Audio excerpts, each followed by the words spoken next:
भारत से सटे समुद्र अपने आप में कई रहस्य समेटे हुए हैं। समुद्र के नीचे आज भी कई ऐसे रहस्य दबे हुए हैं जिनके बारे में किसी को नहीं पता है। कुछ वर्षों पहले एक ऐसी जगह की खोज हुई थी जिसके बारे में जानकर हर कोई हैरान था। क्या सच में भगवान श्री कृष्ण की नगरी द्वारिका आज भी समुद्र की गहराइयों में मौजूद है? कहा जाता है कि श्री कृष्ण द्वारा बसाई गई यह द्वारिका नगरी उनकी मृत्यु के साथ ही डूब गई थी, जिसके बारे में दावा किया जाता है कि यह नगरी समुद्र में आज भी मौजूद है। आज भी इसी जगह पर इस द्वारका नगरी के होने के अवशेष मिलते हैं। दोस्तों, आज हम बात कर रहे हैं गुजरात के ऐतिहासिक द्वारका नगरी की, जिसे चारों धामों और 7 पुरियों में से एक माना जाता है, जो आज भी गहरे समंदर में मौजूद है। कहा जाता है कि द्वारकापुरी के कई द्वार हैं। द्वारकापुरी के 3 भाग समुद्र में डूबे हुए हैं। इसका सिर्फ एक ही भाग बचा हुआ है, जिसे बेट द्वारका कहते हैं, जो आज भी समुद्र में बने टापू पर मौजूद है। पहले लोगों का कहना था कि द्वारका नगरी एक काल्पनिक नगरी है, लेकिन इस कल्पना को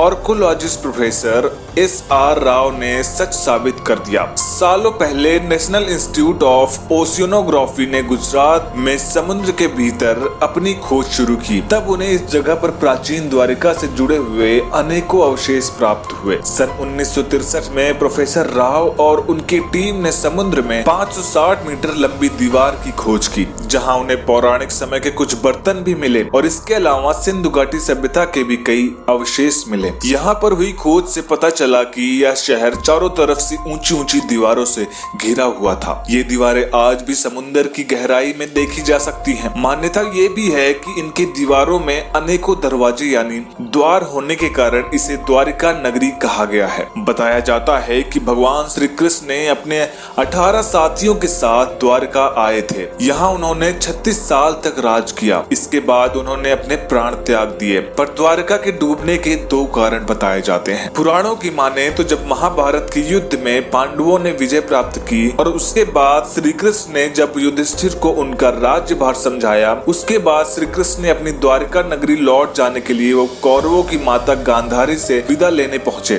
तब श्री कृष्ण के सामने गांधारी फूट फूट कर रोने लगी और फिर अपने क्रोध के वश में होकर उन्होंने श्री कृष्ण को श्राप दे दिया कि जिस तरह से तुमने मेरे कुल का विनाश किया है, उसी तरह से एक दिन तुम्हारे कुल का भी विनाश हो जाएगा। वेदों पुराणों में प्रचलित कहानियों के अनुसार माता गांधारी के श्राप के अलावा एक दूसरा श्राप भी यदुवंश के पतन का कारण था। दूसरा श्राप ऋषियों द्वारा श्री कृष्ण के पुत्र सांब को दिया गया था। यह घटना उस समय की है जब महर्षि विश्वामित्र, देवर्षि नारद आदि द्वारका नगरी भगवान श्री कृष्ण से मिलने पहुंचे। वहां यादव कुल के कुछ नवयुवकों ने उनके साथ परिहास करने का सोचा। वे श्री कृष्ण के पुत्र सांब को स्त्री वेश में ऋषियों के पास ले गए और कहा कि ये स्त्री गर्भवती है, इसके गर्भ से क्या उत्पन्न होगा। ऋषियों ने जब देखा कि ये युवक हमारा अपमान कर रहे हैं, तो क्रोधित होकर उन्होंने श्राप दे दिया कि श्री कृष्ण का यह पुत्र कुल का नाश करने के लिए एक लोहे का मूसल उत्पन्न करेगा और श्री कृष्ण का यही पुत्र अपने यदुवंशी कुल के विनाश का कारण बनेगा। वर्तमान में उस एक ही द्वारका के 2 भाग हैं, गोमती द्वारका और बेट द्वारका। गोमती द्वारका में ही भगवान श्री कृष्ण का मुख्य मंदिर है, जो श्री रणछोड़ राय मंदिर या द्वारकाधीश मंदिर के नाम से मशहूर है। यह मंदिर लगभग 1500 वर्ष पुराना है। मंदिर 7 मंजिला है। इस मंदिर के आसपास बड़े हिस्से में जल भरा है, जिसे गोमती के नाम से जाना जाता है। इसके आसपास कई घाट हैं, जिसमें संगम घाट प्रमुख है। कहा जाता है कि यदुवंशियों के अंतिम संस्कार के 7वें दिन अर्जुन ने श्री कृष्ण के परिजनों तथा नगर वासियों को साथ लेकर इंद्रप्रस्थ की ओर चल दिए। उन सभी के जाते ही द्वारका नगरी समुद्र में डूब गई। उसी द्वारका नगरी के प्रमाण आज भी वैज्ञानिक खोजने में लगे हैं। तो दोस्तों, ये वीडियो कैसी लगी हमें कमेंट करके जरूर बताएं और ऐसी ही वीडियोस के लिए चैनल को सब्सक्राइब करके बेल आइकन प्रेस करना ना भूलें।